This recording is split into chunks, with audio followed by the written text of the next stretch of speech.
The bullet was already in the air before anyone believed she could fire it. 14 seconds, that is how long a projectile travels at this distance. 14 seconds of silence during which nobody breathes, nobody speaks, and the world either confirms or denies everything a person has spent years becoming. Most people will never know what it feels like to wait inside that silence. Katerina Chorna knew it better than she knew her own name by the time she pulled the trigger on the most consequential shot ever recorded in the history of armed conflict.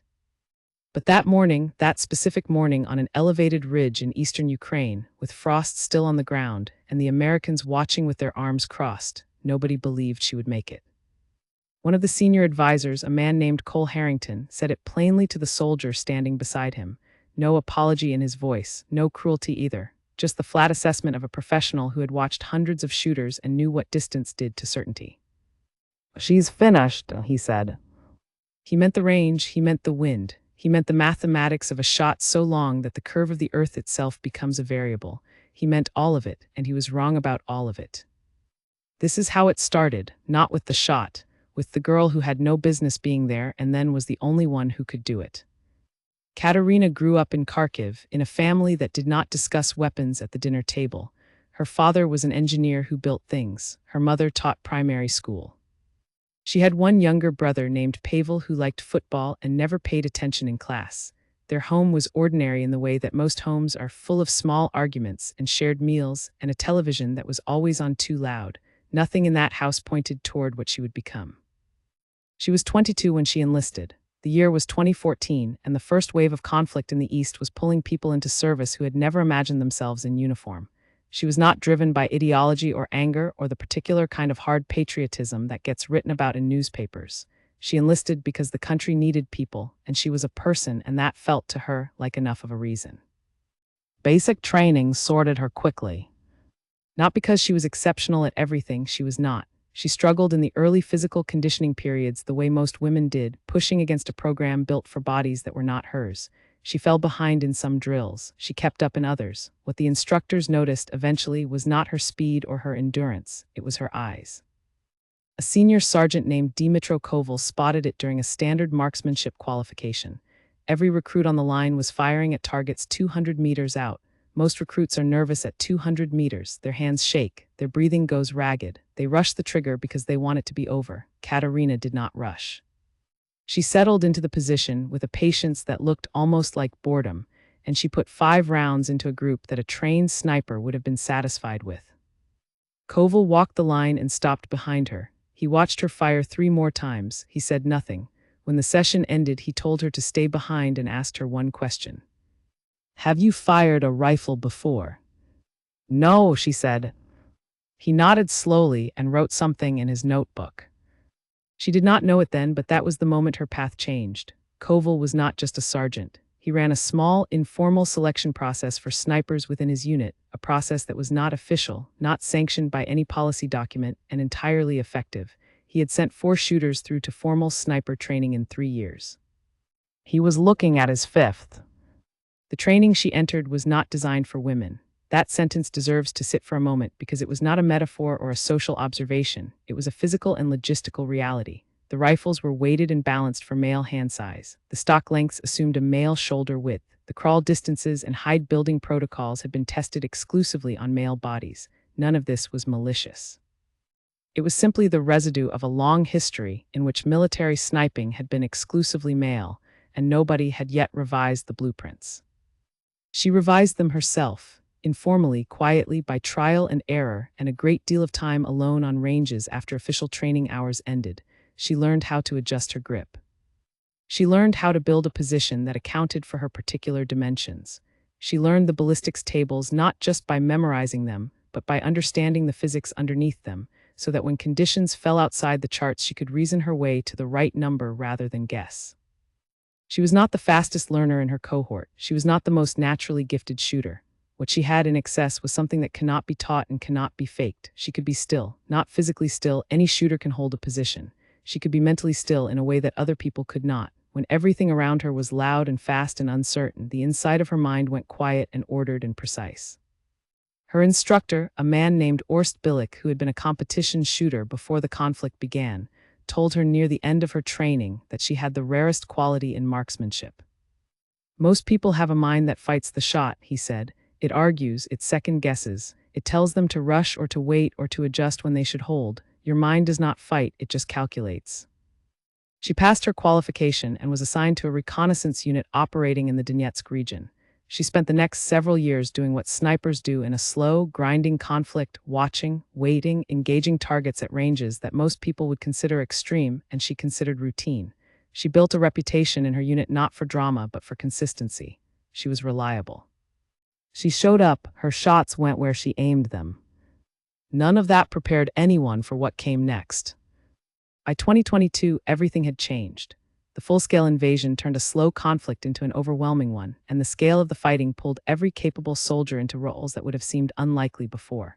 Katerina's unit was redeployed, the terrain shifted, the ranges stretched, and an American advisory presence arrived, a small group of experienced special operations personnel who were there to observe, to advise, and to share knowledge with Ukrainian forces.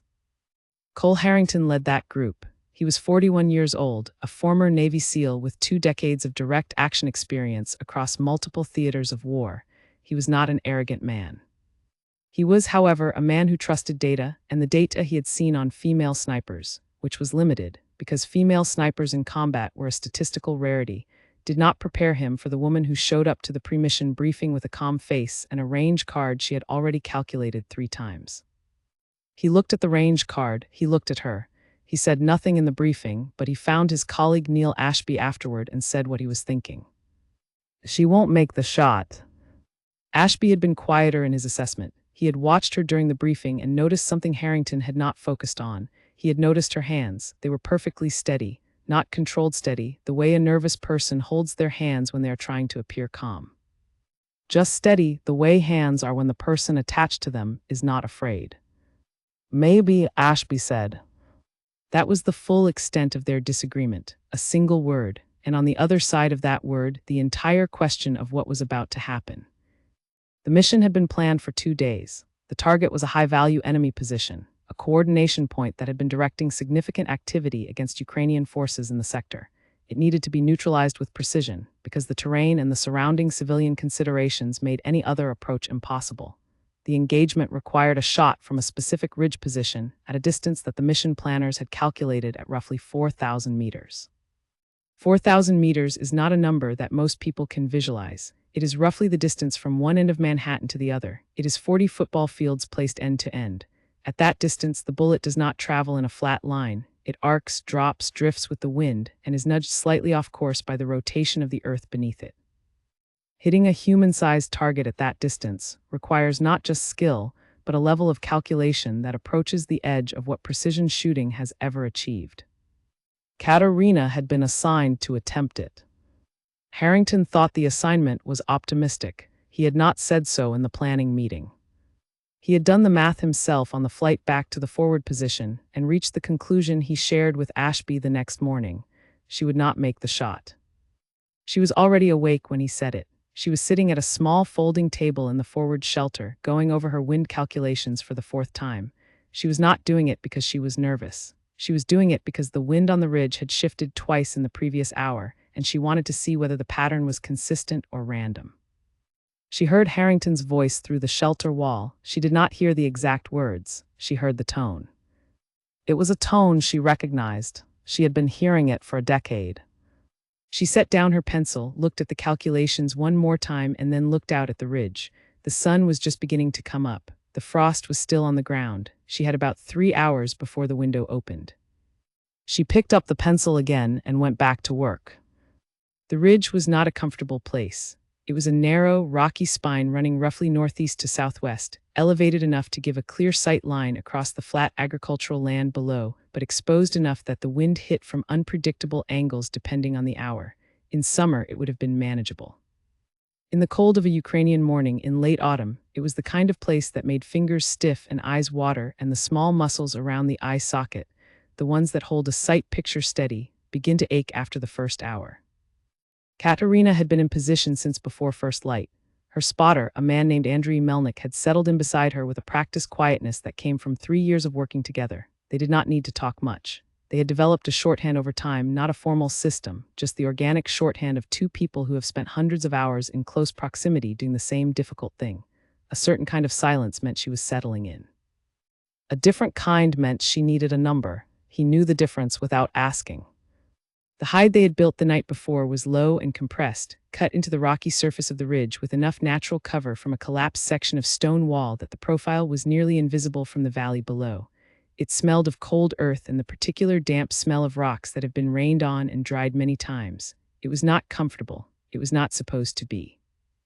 Cole Harrington and Neil Ashby were positioned approximately 40 meters to the rear and slightly to the left, behind a second piece of cover.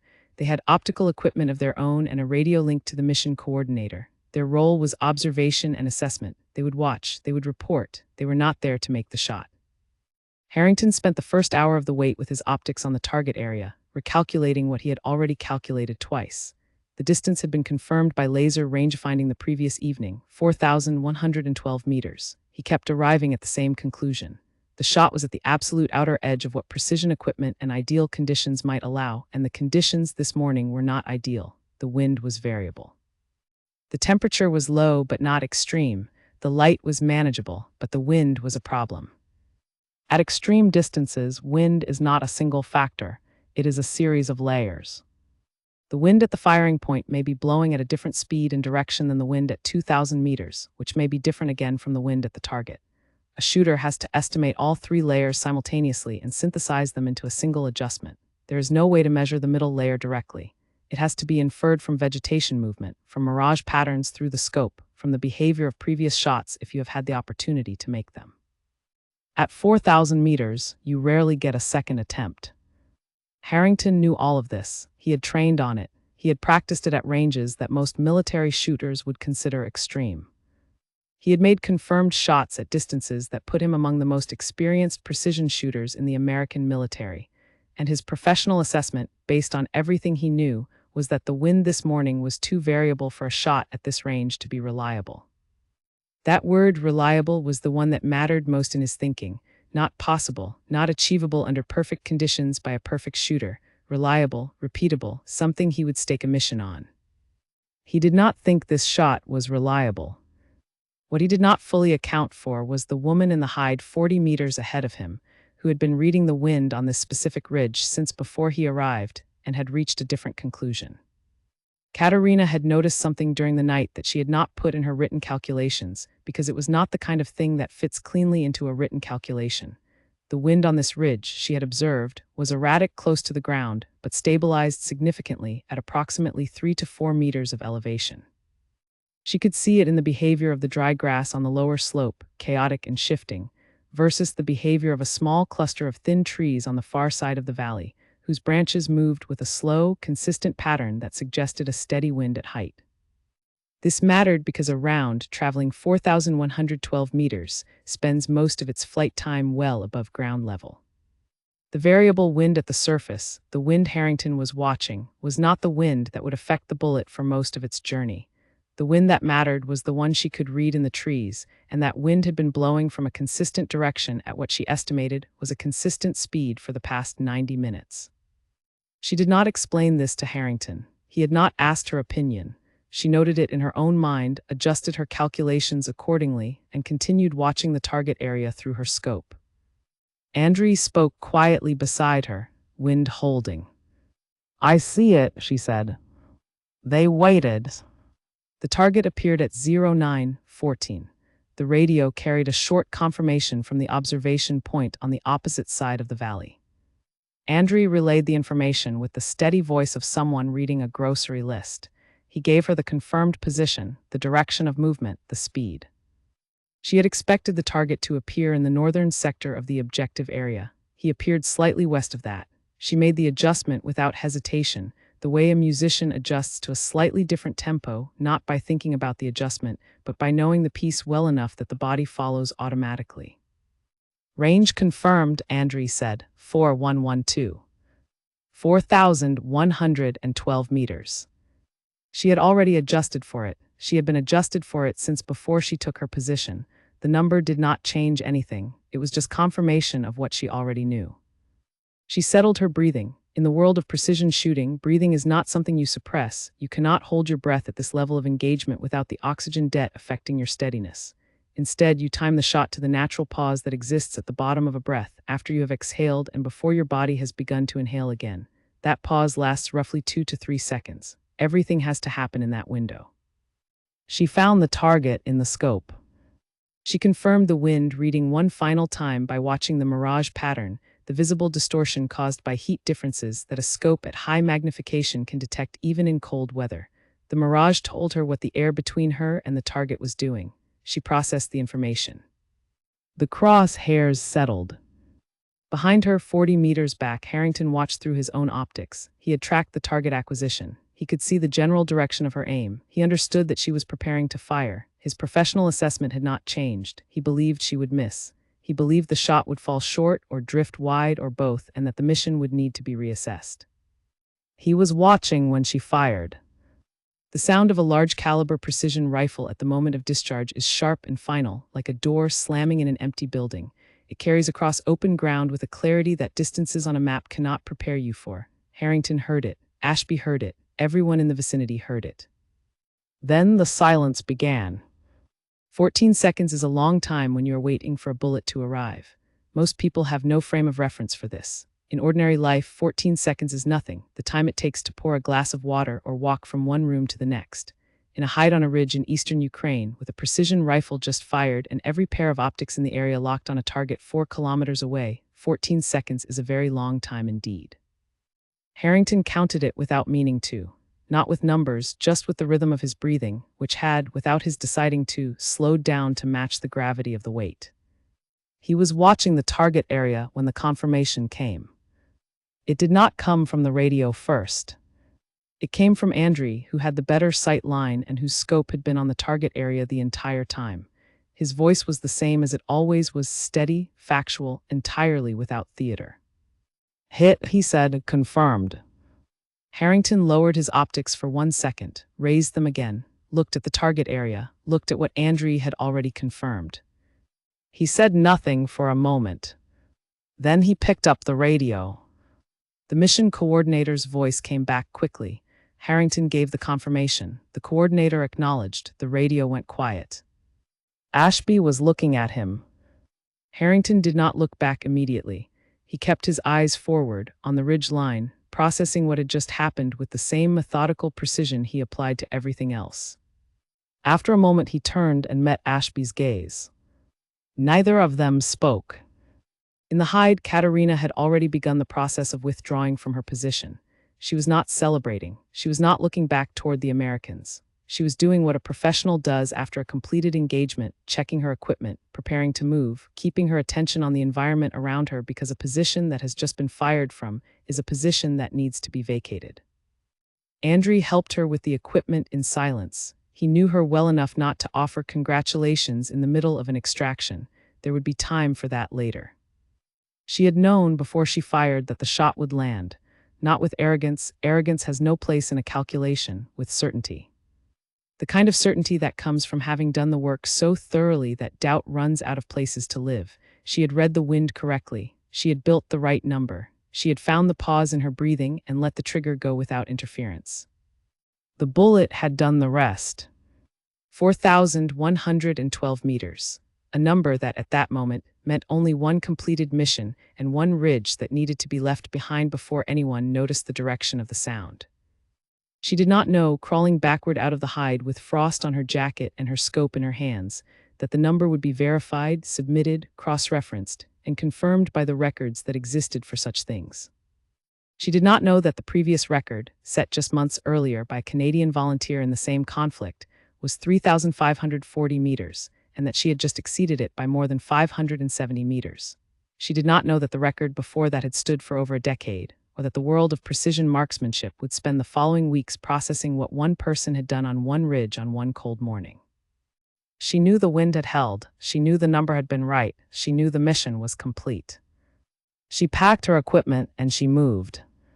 By the time Katerina reached the vehicle that was waiting below the ridge, the numbness in her fingers had begun to ease, and the cold that had been sitting in her joints for 4 hours was starting to announce itself properly. She sat in the back without speaking. Andriy sat beside her. The driver said nothing because there was nothing to say, and he had worked with enough soldiers to know when silence was the correct response to whatever had just happened. She looked out the window at the passing landscape.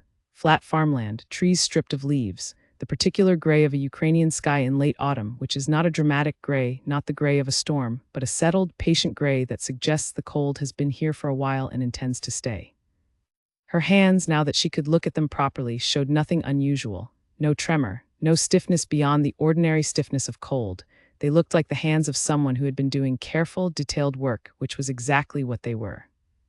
She thought about the wind calculation, not because she was second-guessing it, the confirmation had removed any need for that, but because the calculation itself had been interesting. The layering of the wind at different elevations, the way the mirage had confirmed what the trees had suggested, the synthesis of several imperfect data sources into a single number that turned out to be right. It was the kind of problem she had always found genuinely engaging, the way some people find mathematics engaging not because of the answer, but because of the process of arriving at it. Cole Harrington rode in a separate vehicle behind hers. He was not a man who spent much time on regret, and he did not spend much time on it now. What he did spend time on was revision. He had made an assessment. The assessment had been wrong. A professional responds to being wrong by asking where the error was, not to punish himself for it, but because understanding the error is the only way to be less wrong next time. The error, he decided, was the wind. He had evaluated the wind at the firing point and at the target and had given insufficient weight to the possibility that the wind at mid-flight might behave differently from both. He had known, theoretically, that this was possible. He had not applied it correctly to his assessment. She had. He also knew, and this was the part that required the most honesty, that there had been a component to his assessment that was not purely technical. He had not expected her to make the shot partly because of the range and the wind and the conditions, and partly because of something else. Something he did not like naming but was honest enough to name anyway. She had not fit his pattern of what a shooter looks like at this level. He had seen many excellent shooters in his career. He had a model in his mind, built from all those experiences, of what someone who can operate at the edge of the possible looks like. She had not matched the model. The model, he was now understanding, needed updating. Neil Ashby was in the same vehicle, and at one point on the drive he said, without looking at Harrington, "She read the wind differently than you did." "I know," Harrington said. "She was right." "I know," Harrington said again. That was the end of the conversation, not because either of them was uncomfortable with it, but because everything necessary had been said. At the forward base, the confirmation process began. In the world of military engagements, confirmation is not a formality. It is a rigorous procedure that exists precisely because the consequences of errors in either direction, confirming something that did not happen, or failing to confirm something that did, are significant. Observers at the opposite side of the valley filed reports. Andrei filed his spotter's account. Katerina completed the shooter's report in the careful, technical language that such documents require. The range measurement was confirmed independently, 4,112 meters. The conditions at the time of the shot were documented.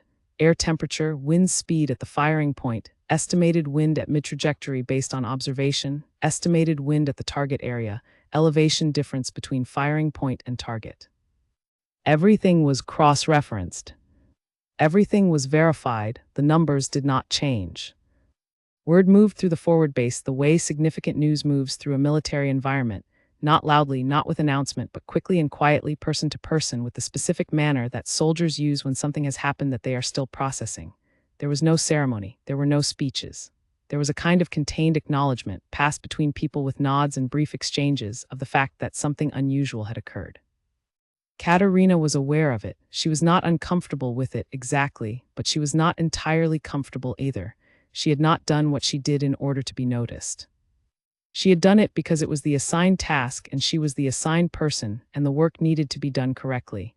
The attention that was now moving toward her was a side effect of the work, not the purpose of it. She understood that the number would be significant beyond the immediate mission. She was not naive about records. She knew what the previous marks had been, and she could do the arithmetic as well as anyone.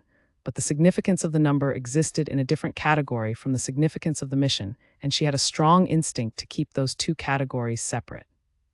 The mission had mattered because of what it accomplished on the ground. The record was a consequence of how it had been accomplished. One was operational, the other was historical.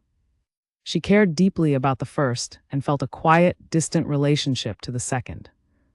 What she felt most clearly, sitting in the forward base shelter with a bowl of hot food that one of the support soldiers had placed in front of her without being asked, was tired. Not the damaged kind of tired, not the tired that comes from fear or distress. The clean, thorough tired that follows concentrated effort. Every part of her had been working at full capacity for hours, and now the work was done and the body was presenting the invoice. She ate slowly, she drank 2 cups of tea, she did not talk to many people. Andrei found her after about an hour and sat across from her. He had filed his report and completed his obligations and looked like he felt the same way she did. "They're already talking about the number," he said. "I know," she said. "It will be official." "I know," she said again. He was quiet for a moment. Then he said, "You called the wind right." She looked at him. He was not a man who offered praise easily. In 3 years of working together, she could count the times he had said something like this on one hand and have fingers left over. "The trees told me," she said. He nodded as though this was a completely satisfactory explanation, because for both of them it was. The American advisory team came to the shelter later that evening. Harrington led the group, 4 people in total, careful in the way that experienced soldiers are careful in a space that belongs to someone else. He found Katerina without difficulty and introduced himself properly, the way he had not done before the mission when there had seemed to be no particular reason to. He told her his name, he told her what he had said that morning. He did not soften it or reframe it or offer an explanation that made it sound like something other than what it had been. He had assessed her as unable to make the shot. He had been wrong. He wanted her to know that he understood he had been wrong. She listened to this with the same expression she brought to most things, attentive, without obvious reaction. "What did you see in the wind that I didn't?" he asked. This was the question she respected, not an apology which would have been uncomfortable, a question. A professional asking another professional to explain their reasoning. She described the tree movement. She described the mirage pattern. She described the inference she had drawn about the wind at mid-trajectory and why she had trusted it. He listened. He asked one clarifying question. She answered it. He nodded. "I would have called it differently," he said. "I know," she said. "I could hear you from the shelter." The edge of something that was not quite a smile moved across his face. It was not an entirely comfortable moment. It was an honest one.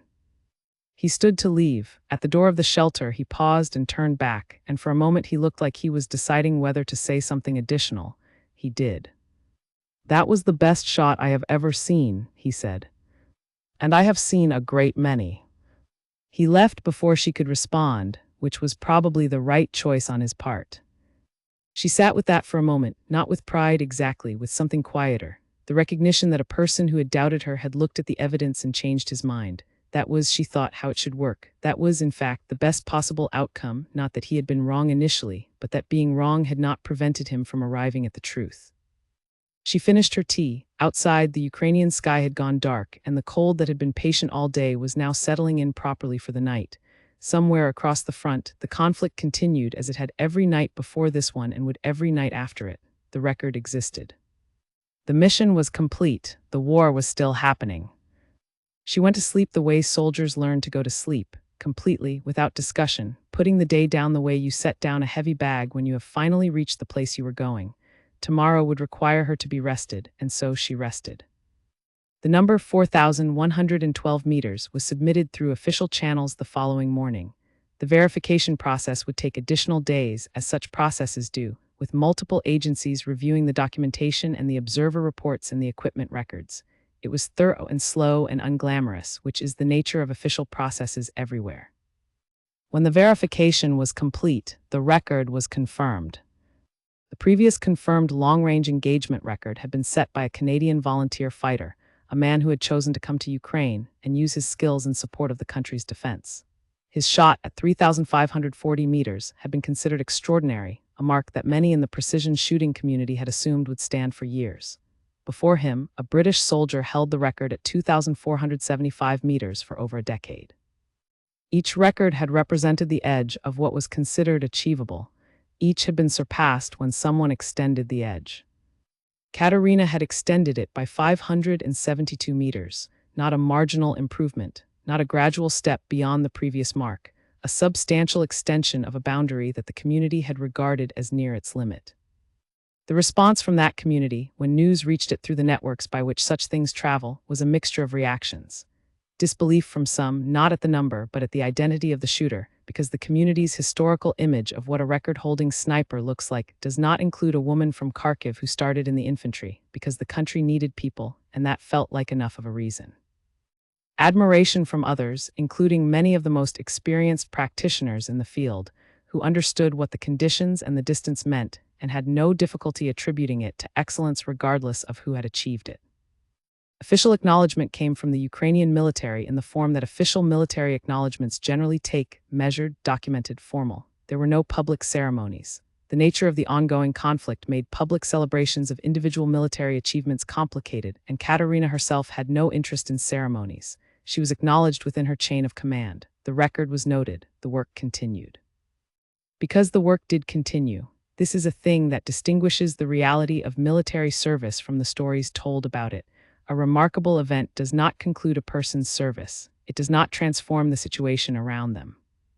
The record was set on a Tuesday morning in late autumn, and on Wednesday morning the front was in exactly the same place it had been on Monday, with the same demands and the same conditions and the same requirement that the people responsible for holding it do their jobs without the assistance of the previous day's achievement. Katerina did her job on Wednesday and Thursday and the days that followed. What changed in the practical world she operated in was small but real. The skepticism that had existed around her in some quarters, not in her own unit, where she had long since established what she was capable of, but in the broader circles where the advisory teams moved and where her presence had not been fully processed, that skepticism altered. It did not disappear entirely, because skepticism of that kind rarely disappears entirely, but it lost its confidence. It became quieter, less certain of itself, more willing to wait and see. Cole Harrington stayed in the region for another 3 weeks before his rotation ended. During that time, he worked with her unit on 2 additional operations, neither of which involved an engagement at anything near the distance of the confirmed shot. He was professional, he was useful, he asked good questions and shared relevant knowledge from his experience. At one point, during a planning session for a reconnaissance operation, he deferred to her assessment of the sightline possibilities across a particular piece of terrain, not pointedly, not as a gesture of apology or acknowledgement. Simply because her assessment was the more informed one, and he knew it. She noticed she did not make anything of it. When his rotation ended, he left without ceremony, which is also how military rotations generally end. Ashby stayed on for another month. He and Andriy developed a working relationship built on mutual respect for their respective skills, the way that people who are very good at the same thing tend to develop respect when they work in close proximity. The record, once confirmed, entered the small body of documented military history that collects around extreme human achievement in conflict. It was noted in the publications that track such things. It was discussed in the training programs that use documented engagements to teach precision shooting concepts. It entered the conversation. What the record could not capture, and what no number can capture, is the specific quality of mind that produced it, the willingness to do the calculation one more time, the patience to read the trees and the mirage, and the subtle information that the environment was offering to anyone who was paying close enough attention. The absence of the particular kind of noise, internal argument, doubt, the need for the shot to be what you want it to be rather than what it is, that defeats most attempts at extreme precision before the trigger is ever reached. She had been built that way partly. The stillness had been present from the beginning, from the qualifying range where a sergeant named Dmytro Koval had stopped behind her and written something in his notebook. But it had also been cultivated, through years of work that nobody else had been present for, the late evenings on training ranges, the studied understanding of physics that turned tables into reasoning, the long hours in positions that hurt and bored and tested the commitment to doing the work correctly. The record was the product of all of it, every shot she had fired in training, every calculation she had gotten right and every calculation she had gotten wrong, and the understanding that came from both. Every moment she had spent in a cold position reading wind while someone somewhere believed she could not do what she was preparing to do. She is not famous in the way that word usually means. She does not want to be. She operates in a world where the work is the point and the recognition is, at best, a secondary consideration. The record exists in the documentation. The confirmed range exists in the reports. Her name is attached to it for those who look. But the most important part of what happened on that ridge, the part that will outlast the documentation and the records and even the specific conflict that produced it, is not the number. It is the demonstration that the number was possible, that a boundary everyone had implicitly accepted was not, in fact, a boundary, that someone had looked at the limit and found, through preparation and patience and the correct reading of the wind, that there was room beyond it. That is what records actually do when they are set by the right people for the right reasons. They do not just mark what has been accomplished. They change what is understood to be possible. They revise the mental model that experienced people carry, the model built from everything they have seen, that tells them what is achievable and what is not. Cole Harrington's model was revised on a Tuesday morning in late autumn. Other people's models were revised when the documentation was confirmed. The model held by everyone who will learn this engagement in training, who will study the ballistic calculations and the wind assessment and the conditions, those models will be revised too. She is still serving. The conflict is not finished. The work continues in the way that important work always continues, without announcement, without ceremony, with the same requirement every day that the person responsible for doing it show up and do it correctly. The wind on the ridge has changed 100 times since that morning. The frost has come and gone with the seasons. The stone wall that provided cover for the hide has been further weathered by the elements. The ridge looks the way ridges look, unremarkable from a distance, significant only to the people who know what happened there. She knows what happened there. Andree knows, Harrington knows. And now the number is in the record, 4,112 meters, the longest confirmed precision engagement in the history of armed conflict. Set by a woman from Kharkiv who joined the military because her country needed people, and that had felt like enough of a reason. It still does.